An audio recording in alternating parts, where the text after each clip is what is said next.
Pulau Buru adalah salah satu pulau terbesar di Maluku yang merupakan salah satu daerah penghasil minyak kayu putih di Indonesia.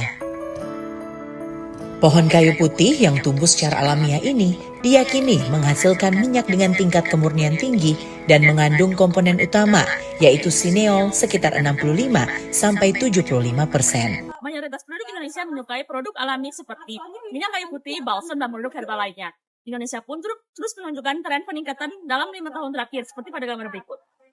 Berupa tahun 2020 hingga tahun 2024. Peningkatan ini berupa peningkatan permintaan internasional terhadap minyak kayu putih, khususnya di Tajuput Oil. Minyak kayu putih termasuk dalam kategori kode HS 33029 dikarenakan memiliki potensi pasar luas seperti Amerika Serikat, Prancis, Jepang, dan India. Minyak kayu putih sendiri itu tidak hanya di industri seperti aromaterapi dan farmasi, tetapi juga dalam industri seperti kosmetik, minyak pijat, dan minyak herbal. Dalam proses penawaran dan negosiasi ekspor, penjual menyiapkan quotation berisi harga, minimum order, Incoterm, waktu produksi, metode pembayaran, serta garansi kualitas. Negosiasi kemudian membahas harga CIF, sampel, uji laboratorium, dan rencana kontainer berikutnya. Beberapa prosedur ekspor, yang pertama itu ada legalitas eksportir dan riset pasar. Yang kedua itu ada pemenuhan mutu dan sertifikat. Yang ketiga ada dokumen ekspor komersial, dan yang keempat itu dokumen keterangan asal atau SKA. Yang kelima itu ada proses PEB dan pengiriman. Sertifikasi minyak kayu putih yaitu COA, MSDS, Halal, dan USDA. Pengiriman minyak kayu putih dari Indonesia ke Amerika Serikat itu paling efisien menggunakan jalur laut.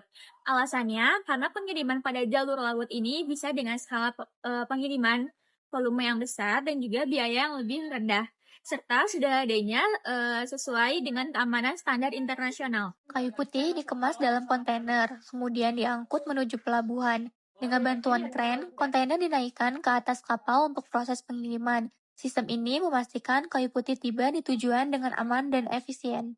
Ada dua cara pengiriman yang biasanya dilakukan untuk jalur laut. Yang pertama ini LCL atau Less Than Container Load, di mana untuk LCL ini satu kontainer dipakai dengan berbagai jenis barang yang lainnya untuk pengirimannya. Lebih cocok untuk pengiriman dalam skala yang lebih kecil dan juga supaya biayanya lebih hemat. Yang kedua ada FCL. FCL di sini satu kontainer ini khusus untuk barang pribadi perusahaan saja, di mana lebih cocok untuk pengiriman barang yang lebih besar karena lebih efisien dan juga lebih aman untuk pengirimannya. Nah, selanjutnya ada pemilihan kontainer, di mana pemilihan kontainer ini harus dilakukan dengan baik karena dengan sifat minyak kayu putih yang lebih cepat menguap. Ada 3 jenis kontainer dengan ukuran yang berbeda-beda. Yang pertama ini ada ukuran 20 GP, 40 GP, dan juga 40 haki, di mana masing-masing jenis kontainernya ini memiliki kapasitas yang berbeda-beda sesuai dengan pengiriman. Adapun rencana pengelolaan rantai pasokan untuk ekspor dimulai dengan pengolahan bahan baku, proses produksi, proses pengemasan, serta proses pengendalian suhu atau pelembapan.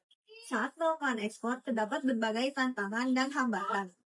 Tantangan yang dihadapi seperti perubahan kebijakan pemerintah, meningkatnya persaingan pasar, perubahan harga, dan risiko logistik yang tinggi dalam perdagangan internasional. Untuk hambatannya sendiri, terdapat tekanan regulasi internasional serta tarif impor PBN. Sementara pemerintah dapat mendukung melalui penyederhanaan regulasi, fasilitasi sertifikasi, dan perbaikan layanan logistik agar ekspor minyak kayu putih Indonesia dapat stabil dan berkompetisi di pasar global. Sekian pemaparan video dari kelompok kami, kurang lebihnya mohon maaf.